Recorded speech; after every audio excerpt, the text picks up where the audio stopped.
I think Melbourne, at the minute, have got their nose in front. And I think Brodie's leaning that way, which is weird. If you'd have told me Brodie's going to play with Max Gawn... Yeah, amazing.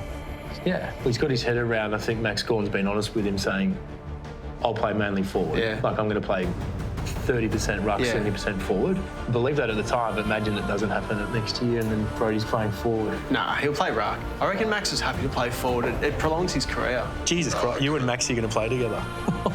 Yeah, it's going to be special, man. I'm looking forward to it. It's going to be a different look, but I've always enjoyed a little bit of difference, so, you know what I mean? Famous last words. Don't they come back to haunt now? The situation, question mark for you, Lordo. Was he sold a pup, Brodie Grundy, on the dual ruck situation and Gawn being a forward? And has he picked the wrong club? Well, it was sold to him that Gawn would play more forward, as we've heard there, and that would extend both their careers by this happening.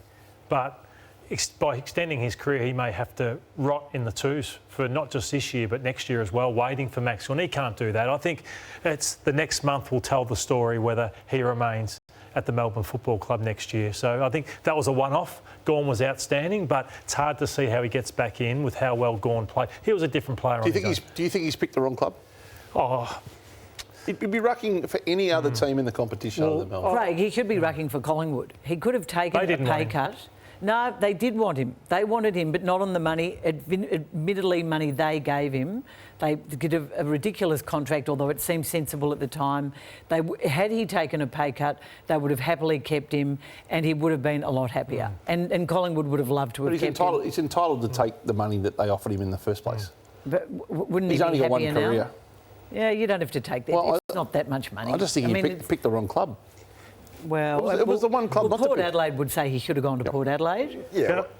He didn't want to leave Melbourne, is that right? I mean, he didn't want to leave Melbourne. Apparently, yeah, but and then he'll have to make that call at the end of the year because it's a long 4.5 years to go when he's still contracted there and playing VFL, as you said. let's take a listen post-match to first Max Gawn out on the ground and then Simon Goodwin.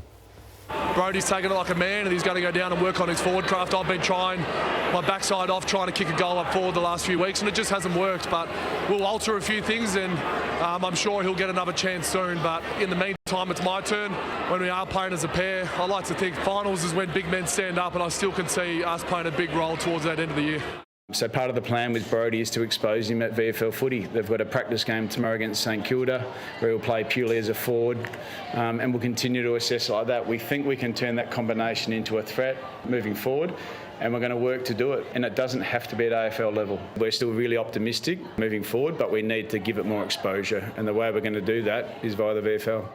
And that's demeaning watching him play on the weekend in a 14x14. And Greg Stafford had his dog there. The forwards coach took out he was sold a pup, Hutch. Yep. How would Brodie Grundy have felt watching those?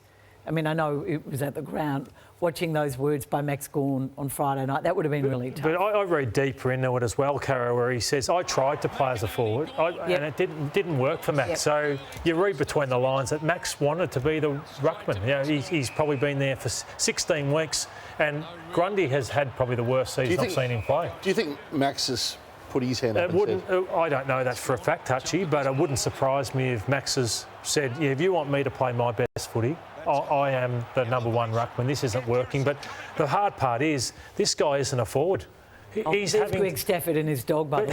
What's he doing taking a dog out to the address? I know it's... But do you think at 28 years of age, Kane, you can learn... You can't learn to be a forward. And he's never had that. He's never shown one bit of any forward craft. That's why he was sold a pup. So now 17 games into the first season at 29, they're trying to do this. It's ridiculous. Have the Pies got half a chance to go... No, I heard a bit of talk on them getting him back. Why would they want him back? They're the best team in the comp by 20%. It's fair enough. It's fair enough of Max Gawn though to say I'm the captain, I am the number one ruckman, I'm a premiership ruckman, and now he goes out and wins a game for them, quite literally. But once, and it's a little disingenuous to how he pitched it, isn't it? That's not what he pitched. But Simon Goodwin's in the business of winning a premiership, and Simon, it's brave. He's brought him in. He thought it would work. It hasn't worked, and he's decided to drop Brodie Grundy. That was bold. You've been critical of Brisbane's MCG record. They got very close. You're still concerned? Well, it's hard to be positive about it. I know they're really defensive about it, but there it is. A lot of people would say, well, they had the game in control. You're 24 points up with 7 minutes to go. That's a game you just win. the result on Friday night wasn't a factor with where they were playing. It was their ability not to win contests late in games, and that's the issue. Was for it them. mental or tactical? I thought it was just contests. I just thought they lost probably 3 or 4 critical contests at critical stages in the last quarter. Was Melbourne fitter at the end? Did they lose? I don't know. Is it fitness to stand on your feet? Is it fitness that Jack Viney just wanted the ball more? I don't know what it is. It wasn't the record. And I don't think tactics played too much into it. Not saying that they wouldn't do some things differently, Lordo, but I thought it was their inability to win contests. Yeah, and did they get it wrong? I know Gunston's done this for years and years, but I don't think he handled the situation well. And I think it happened too early. And look at the position that Gunston's in. So, this isn't a bad starting point, but in the end, he just doesn't really impact whatsoever. So all he did was made him... So get in around the contest. He's standing on the goal line. You don't really impact that often when you're actually trying to be a goalkeeper on the goal line. So that flew straight over his head. I'd rather him be in the contest. This one, again, he's behind the ball.